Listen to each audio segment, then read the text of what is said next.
사람은 누구나 자기 인생에 성공하기를 바라고 또 기대합니다. 우리가 신앙생활을 하는 것도 또 우리가 그리스도의 사람으로 사는 것도 어쩌면 마음 한켠에는 부족한 나의 능력 또 불완전한 나의 모습을 알기 때문에 완전하신 하나님께서 혹은 하나님 아버지께서 이 땅에 보내신 하나님의 아들이신 예수 그리스도의 능력을 옷 입고자 하는 인간의 소망으로부터 우리 신앙생활이 어쩌면 첫걸음을 내디딜 수 있습니다. 그런데 한 사람의 성공보다 더 중요한 것은 사실은 성공이 무엇인지를 생각하는 것입니다. 성공 자체를 구하는 것은 인간의 욕망이고 인간의 요구일 수 있지만, 그러나 그 성공보다 중요한 것은 과연 21세기 대한민국에서 대전에서 살아가는 나에게 혹은 우리에게 과연 성공한 인생이란 어떤 것인지를 먼저 좀 깊이 생각하는 게 중요할 것 같습니다. 생각이 좀 모아지면 그것을 좀 더 선명하게, 더 논리적으로, 더 적합한 언어로 혹은 더 적합한 어떤 이미지로 좀 그려보고 써보고, 즉 정의를 내리는 것, 규정하는 것이 중요할 것입니다. 그 다음에 내가 설정한 혹은 내가 정의한 그 인생의 성공을 향해서 한 걸음 한 걸음 나아가는 것, 즉 추구하는 것이 중요한 순서가 될 것입니다. 성악교 믿음 공동체에서 자라나는 10대 청소년들과 또 20대 청년들에게 우리는 지난 41해 동안 인생에 대해서 이렇게 생각하고 계획해보고 하나님의 뜻을 구하고 하나님의 인도하심을 구하라고 도전해 왔습니다. 제가 주로 3단계를 얘기했던 것 같습니다. 첫째, 어떤 일을 하려면 무엇을 깊이 생각하는 시간이 필요합니다. 첫째는 생각하라입니다. 두 번째는 내가 잘 이해할 수 있고 남들이 이해할 수 있도록 이해할 수 있는 선명한 그림을 그려보는 것입니다. 즉 내가 설정한 어떤 목표나 목적에 대해서 좀 청사진을 그려보는 것입니다. 세 번째는 일단 그리고 정했으면 그 목표점을 향해서, 바울의 표현으로 하면 표대를 향해서 달려가는 것입니다. 적어도 이 3단계가 한 사람의 인생 가운데 필요하고 중요한 것이라고 함께 나누었습니다. 바울 사도는 자신이 살아가는 삶에 대해서 복음의 사람이 어떻게 살아갈지에 대해서 아주 분명하게 설명합니다. 바울은 이렇게 얘기하죠. 나는 앞에 있는 것을 잡으려고 표대를 향하여 주님께서 주실 부름의 상을 위하여 달려가노라. 그렇게 표현한 것을 우리가 보게 됩니다. 우리가 잘 아는 빌립보서 3장의 말씀입니다. 앞에 있는 것을 붙잡으려고 표대를 향하여 달려가는 삶, 이것이 바로 복음의 사람으로서 바울이 살아왔던 삶이었습니다. 저는 바울 사도가 걸어갔던 이 표대를 향하여 달려가는 삶을 쉽게 기억하기 위해서 우리 자녀들에게 10대와 20대 청소년과 청년들에게 에임 하이라고 간단하게 마음에 새겨주었습니다. 에임 하이 하는 삶, 이것이 바로 복음의 사람이 걸어가는 길이고 그리스도의 사람이 살아갔던 길이고 이 땅 가운데 세상을 변화시킨, 세상을 그리스도의 복음으로 변화시킨 믿음의 선배들이 걸어갔던 길입니다. 복음의 사람은 어떻게 살아가야 하나요? 로마서 12장을 통해서 바울은 2가지로 정리합니다. 첫째는 지혜롭게 생각하라는 것입니다. 생각의 영역입니다. 첫 번째 영역은 생각의 영역을 지혜롭게 생각함으로 바꾸어가는 것입니다. 그래서 2단어로 표현할 때 changing thoughts라고 정의해드렸습니다. 두 번째는 생각이 완전히 변화됐으면 그 생각이 나의 말이 되고 그 생각이 나의 의지가 되고 그 생각이 나의 행동이 될 때는 지혜롭게 행하는 것입니다. 이것은 우리의 생활의 영역이기도 하고 우리의 인생의 과정이기도 하고 우리의 삶 자체이기도 합니다. 이것은 changing life라고 볼 수 있지만 저는 place, 장소를 중시해서 그 사람의 삶이 변해가는 어떤 곳, 가정이 되었든 직장이 되었든 어떤 지역 교회 안이 되었든 어떤 도시가 되었든 changing place라고 말씀을 해드렸습니다. 지혜롭게 생각하라는 삶은 aim high 하는 삶입니다. 지혜롭게 행하는 삶은 fly high 하는 삶이라고 쉽게 아이들에게 설명했습니다. 독수리처럼 우리의 목표점, 바울의 말대로 하면 표대를 향하여 날아 올라가는 삶입니다. 이것은 한 인생이 준비하고 훈련하는 시간이고 훈련하는 과정입니다. fly high 하면서 동시에 우리에게 이루어지는 것은 live high의 삶입니다. 말하자면 지혜롭게 살아가는 한 사람의 인생이 변화되는 과정입니다.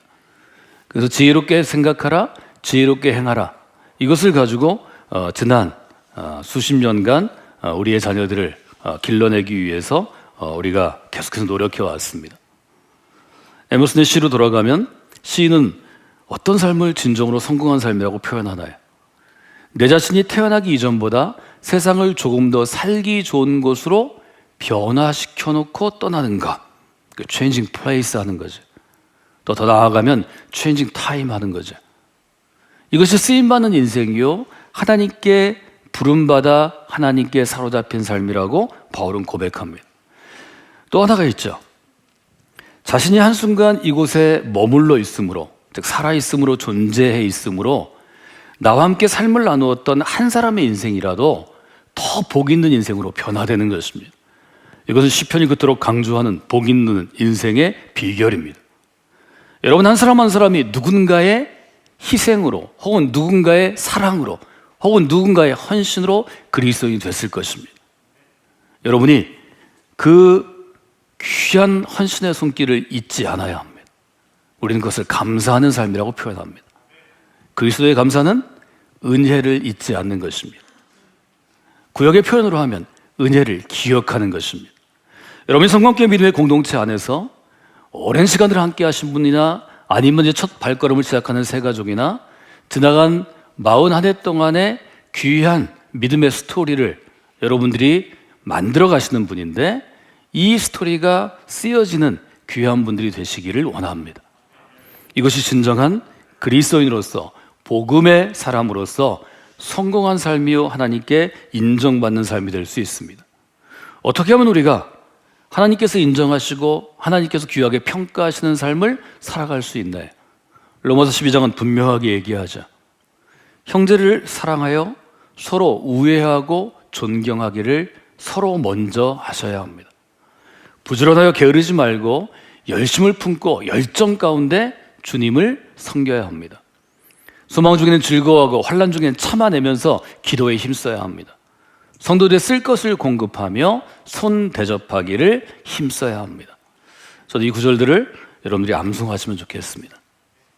성경의 말씀들이 믿어지시고 그 성경의 말씀이 나의 삶을 변화시킨다고 확신하시면 그 말씀을 붙잡는 게 중요한데, 붙잡기 위해서는 수십 번, 수백 번, 여러 번 읽는 게 중요하고, 뜻을 이해한 다음에는 마음에 새기는 게 중요합니다. 생각하면, 깊이 생각하면, 요즘 우리의 표현을 하면 묵상하면, 그러면 여러분의 마음에 새겨집니다. 저는 이것이 진정한 암송이라고 생각합니다. 지난 주일에 우리는 지혜롭게 행하는 두 가지 요소에 대해서 함께 나누었습니다. 오늘 우리가 세 번째로 나눠야 될, 또 여러분이 기억해야 될 중심 단어는 거짓 없이입니다. 오늘 우리가 함께 생각하는 첫 번째 단어는 거짓 없이입니다. 10절을 시작하기 위해서 9절은 이렇게 기록하고 있습니다. 사랑에는 거짓이 없나니. 우리가 흔히 교회에서 무슨 일을 할 때 사랑으로 행하세요, 뭐 이런 이야기를 너무 자주 듣습니다. 심지어 신앙생활을 하지 않는 사람들, 즉 교회 밖에 있는 사람들도 교회의 특징 혹은 기독교의 특징을 사랑으로 행하는 것, 하나님을 사랑하는 것, 이웃을 사랑하는 것, 신명기에 아주 분명한 요점을 잘 알고 있습니다. 그런데 과연 무엇이 사랑으로 행하는 것일까요? 사랑으로 행하는 것은 그저 모든 사람을 다 받아주는 것일까요? 교회 안에서 예절없이 구는 사람도 받는 것일까요? 우리가 지금 예배 중인데 예배 중에 자기 할 일이 있다고 전화기를 꺼내어서 크게 통화하는 사람을 제지하지 않고 받아주는 게 과연 사랑일까요? 사랑에도 우리가 이해할 수 있는 분명한 규칙이 있습니다. 그냥 세상에서 말하는 사랑, 흔히 얘기하는 드라마나 영화에 나오는 이성 간의 사랑이나 혹은 가족 간의, 지난주에 다룬 가족 간의 사랑이나 이런 것과는 차원이 다른 것입니다. 교회 공동체에서 하나님께서 말씀하시는 사랑의 첫 번째 뜻은 어떤 것일까요? 그것은 거짓 없이 행하는 것입니다. 거짓이 없나니는 어떻게 번역되는가 하면 위선이 없는으로 번역이 됩니다. 이때 쓰이는 위선이라는 단어는 로마 시대에 연극을 할 때, 뭐 드라마를 할 때, 영화를 할 때, 우리로 얘기하면 그런 드라마에서 배우들이 연기하는 것입니다. 로마 시대 배우들이 연기할 때는 마스크를 쓰고 했다고 그럽니다. 우리가 지금 코로나 시대에 전부 마스크를 가리고 있습니다.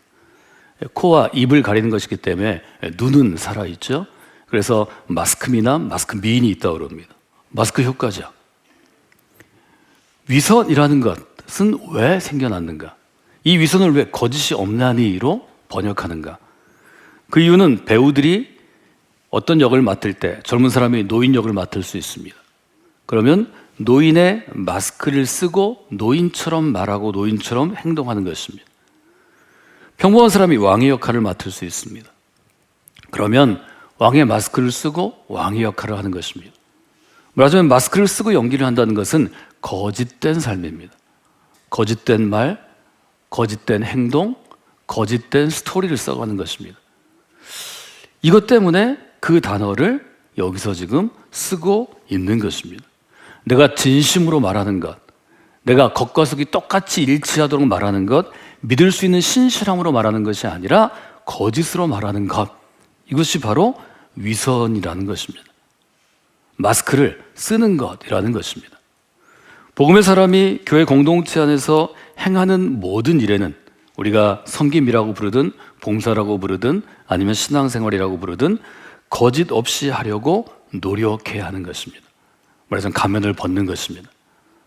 마스크를 쓰지 않는 것입니다. 그래서 이 부분을 번역할 때 가면을 쓰지 않고라고 번역하기도 합니다. 거짓 없이라는 것은 가면을 쓰지 않는 것입니다.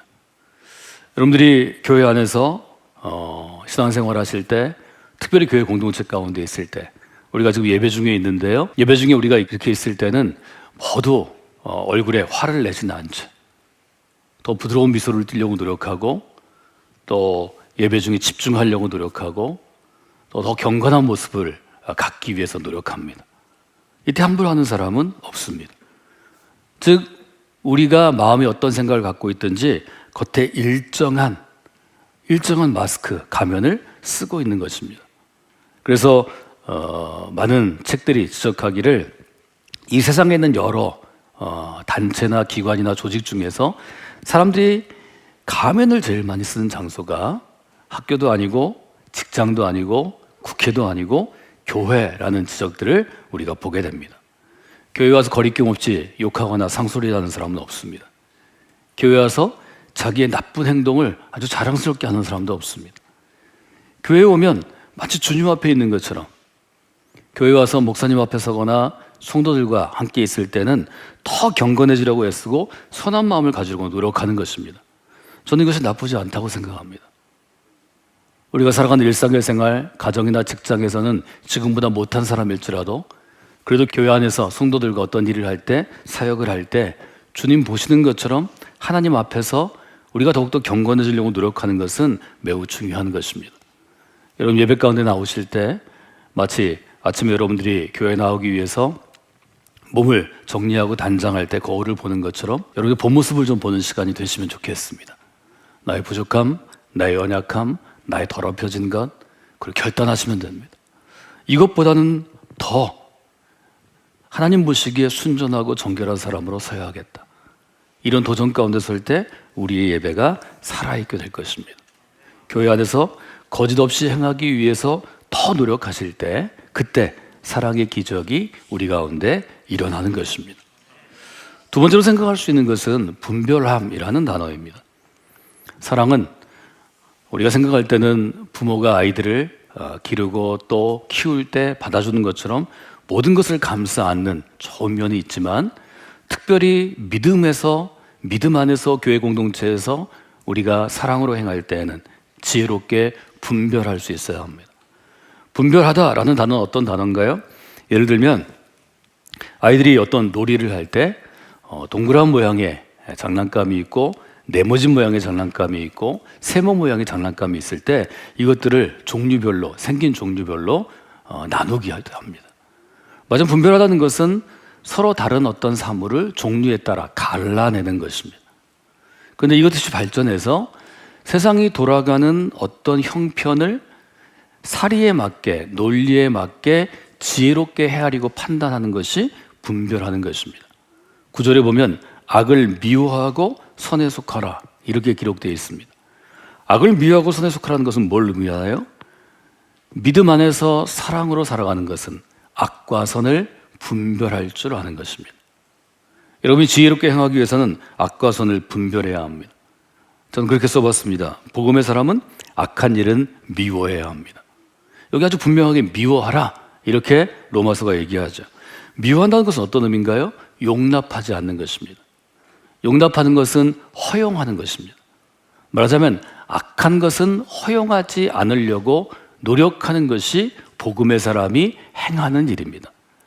악한 것을 허용하기 시작하면 점점 악의 영향을 받아서 악해지기 때문이죠. 그래서 성경은 악은 모양이라도 버리라고 우리에게 도전합니다.